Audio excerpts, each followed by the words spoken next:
Bakın bir kız mesaj attığı zaman ne olur? Cevap alamadığı anda kurmaya başlar. Kurmaya başladığında ne olur? Her şey yolunda bile olsa, o sırada adamın işi varsa atmadıysa, o sırada başka bir şey oldu atmadıysa, kızlar kendini tutamazlar ve sürekli mesaj atmaya başlarlar. Aramaya başlarlar. Araması yetmez, başkalarını aramaya başlar. Sonra başkasını aramaya başlar. Tanıdıklarını aramaya başlar. Sonra tekrar mesaj atma. Uzun mesajlar yetmez arkasından tamam der işte bir daha sana asla yazmayacağım.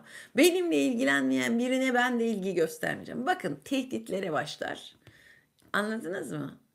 Neymiş? Kızlar mesaj atmaz. Neden atmaz? Sizi korumak için söylediğim bir şey bu. Çünkü siz buna başladığınız zaman o ilişkiyi bitirene kadar durmuyorsunuz. Kızlar mesaj atmaz.